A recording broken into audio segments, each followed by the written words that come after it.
Step 1, tell no one. The urge to tell everybody you know, especially the people closest to you, about this big change you're going to make is often overwhelming because it feels really good to announce to everybody that you are going to start going to the gym every single day, or that you are going to read a book a week for a whole year, or whatever it is you want to do. Whatever it is, it's exciting to tell people. You know, you're thinking to yourself, man, it would be really cool to be this person. You start imagining it as if it is real. You imagine the more jacked version of yourself, the more well-read version of yourself, the person whose house is always clean. Whatever you are imagining, you start to get infatuated with this future projection. So you let your friends know, you let your family know. But I would remind you to resist the urge to do this, not because it's useless, but because it's genuinely destructive. Because think about it. What's the best possible thing that they could say as a response to you in that situation? You say to them, I'm going to start going to the gym every single day. You would want them to say something like, oh, wow, that's great. Good for you. I can't wait to see the results. But if that is the response, what will that do to you? It'll make you feel all warm and fuzzy inside. You just gained a bunch of praise, even though you did absolutely nothing. You've been generously rewarded for inaction. And if the response is completely different, if it's a very negative response, if they call you out and they say, good luck sticking to that, you might take offense to that. You might say to yourself, dang, maybe I don't have what it takes. Or you'll be the kind of person who says, F you, I'll show you. And then you end up being very consistent for a short time out of spite. This is a very immature reason to start doing something that you already know you want to do. Who are you doing this for? To prove the haters wrong? Nobody hates you. If people somehow do hate you, why would you do anything for them? Why would you say, oh, these people hate me, so I'm going to act and live my life differently? That gives them all the power. You see, what I'm getting at here, it's pretty much a lose-lose situation all across the board. If you get in the habit of just talking about this person you're going to be all the time, so if you're very excited, and rightfully so, about a big change you're going to make, keep that to yourself. Use that energy and that excitement to actually do the thing, and let the results of your consistency be something that's discovered rather than announced. Step number 2, start before you are ready. The feeling of readiness is something that will almost never come. You don't need new shoes. You don't need the perfect system. You don't need to remember anything that one health guru said on that YouTube short that you watched the other day, and you can't find it. Forget about it. You need less information, not more information. Transformation is something that happens through action. So prove to yourself that you can act regardless of the weather, regardless of your levels of motivation or the amount of sleep that you got last night.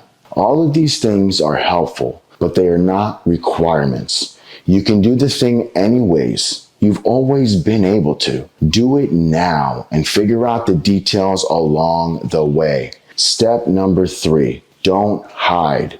So a lot of people, when they want to transform their life, get very infatuated with this idea of going way up a mountain somewhere, isolating themselves away from society, self-improving in a bubble, and then coming back as this unrecognizable, superior version of themselves. And everyone claps. It's very obvious to see how this is extremely insecure mindset. It rides pretty heavily on people having some sort of reaction to you or something. But again, you have to ask yourself, who are you doing this for? Is this not your life? Who do you want to be? That's the great thing about life. You get to be who you want to be. So don't isolate yourself and only participate in society when you are this improved version of yourself. You are okay now. Spend time with the people that you care about. Go do the things that you want to do today. Improve what you want to improve on. The back end, that's healthy. But don't somehow twist this whole self-improvement thing with self-hatred. Do it because it's good for you and it feels good to feel good. Step 4, stay on track. Life is like a train, and it's leading you somewhere, and there's no way to stop the train. You can't stop time. You will always end up at a different destination. There's no such thing as staying in the same place because time won't allow for it. All you can do is pay attention to where the train is currently going. What's the trajectory? And do you need to change course? Will you end up in your desired destination? Doing something positive every single day is like making sure you don't veer off course. Keep in mind to what the ultimate destination is. Where are you going and where do you want to go? Making substantial progress in your life is a lot easier when you realize that it was never about climbing a huge mountain. You never needed to make a huge journey up Mount Everest in order to change something. It was always about simple decisions. Decisions that you make every single day. It's just about bringing consciousness to those decisions and then doing the better thing instead of the worst thing. So to bring this back to going to the gym, it's probably the easiest example. Becoming a healthy person to achieve a physique that you want. It's never been about going to the gym super hard one day, getting super motivated, watching all the necessary clips on YouTube, getting super motivated and jacked up, and then going to the gym really hard. We all know you don't last. All it is a decision you are already familiar with. When you get that urge, when you get that sort of conflict in your mind about, should I go to the gym right now or should I not? And you say, I'll go tomorrow. That's all it is. It's finding a way to just say, yeah, what the heck? I'll go to the gym today. That's it. Just doing the better thing instead of the worst thing is the answer to everything. We would like to think that the answer to all of our life's problems is some other conflict that we're not already familiar with. It can't be that little thing. That's all it is. I cannot stress enough the importance of taking advantage of environmental cues to make it as easy as possible to stay on path. Everybody is aware that if their Xbox is visible, they're more likely to play it. That if junk food is in the house, they are more likely to eat it. Our environment shapes our mindset and our behaviors more than we probably realize. But we can take advantage of this fact and set traps of growth. It's extremely easy to take your vitamins every single day if they are sitting out on display where you tend to drink water. That is basically the only reason why I ever take vitamins, ever. Another little hack that used to get me into the gym, I was addicted to caffeine. So what I did was instead of quitting caffeine, I would take advantage of my caffeine addiction. I would use it as a strength. I would usually have 3 cups of double espresso in a day. 2 in the morning, so one when I wake up, another one like right after. And then there's this period of time where I want that 3rd cup of espresso, sometime after lunchtime, so around 2 p.m. So what I did was I didn't let myself have that 3rd cup of espresso. Instead, it had to be pre-workout. My emotions, my little monkey brain wants a pick-me-up. It's addicted to caffeine. It requires a pick-me-up. I say to myself, you can have a pick-me-up, a scoop of pre-workout. When I have the pre-workout, I find myself automatically setting off a chain reaction, putting on my gym shoes and heading to the gym.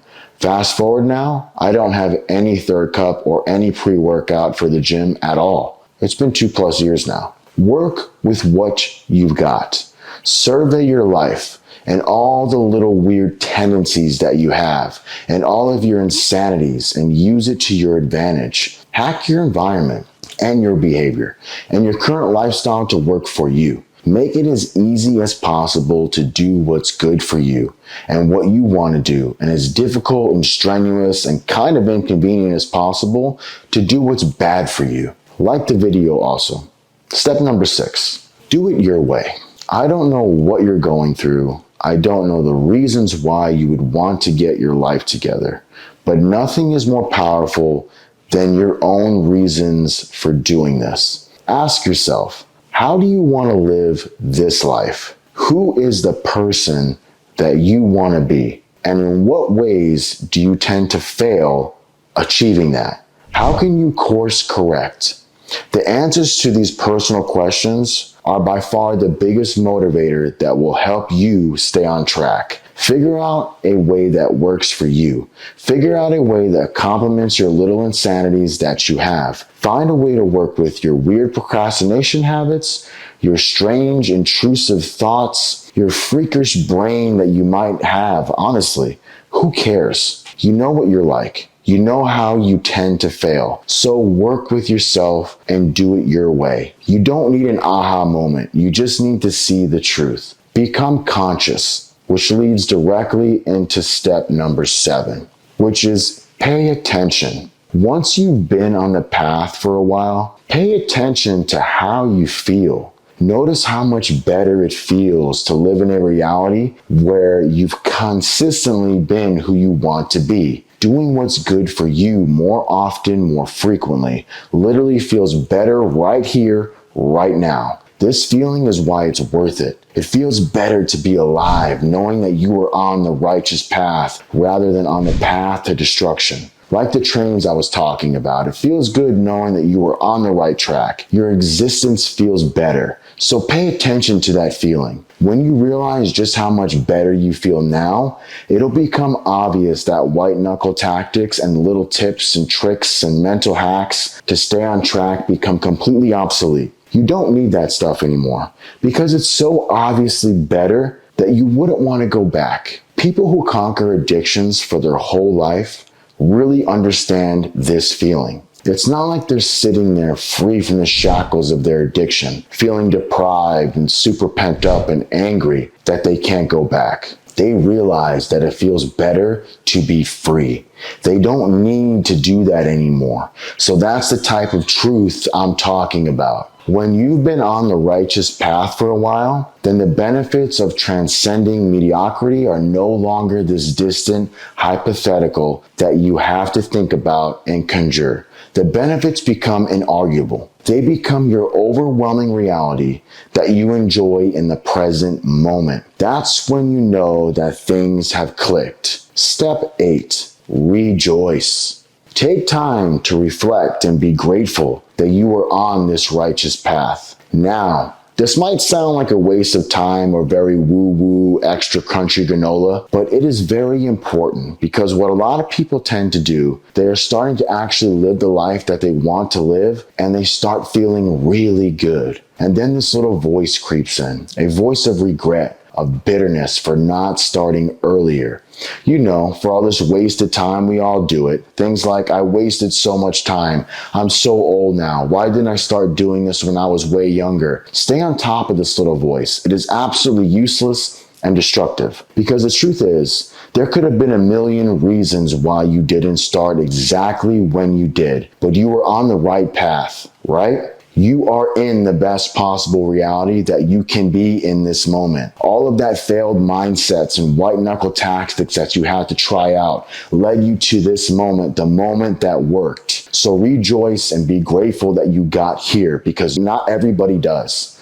It feels good to feel good. Be at peace because as Seneca once said, the secret of change is to focus all your energy not on fighting the old, but building the new and liking this video. Because when you actually hit the like button, the video generally does do so much better. Until next time, I hope you enjoyed this. Peace.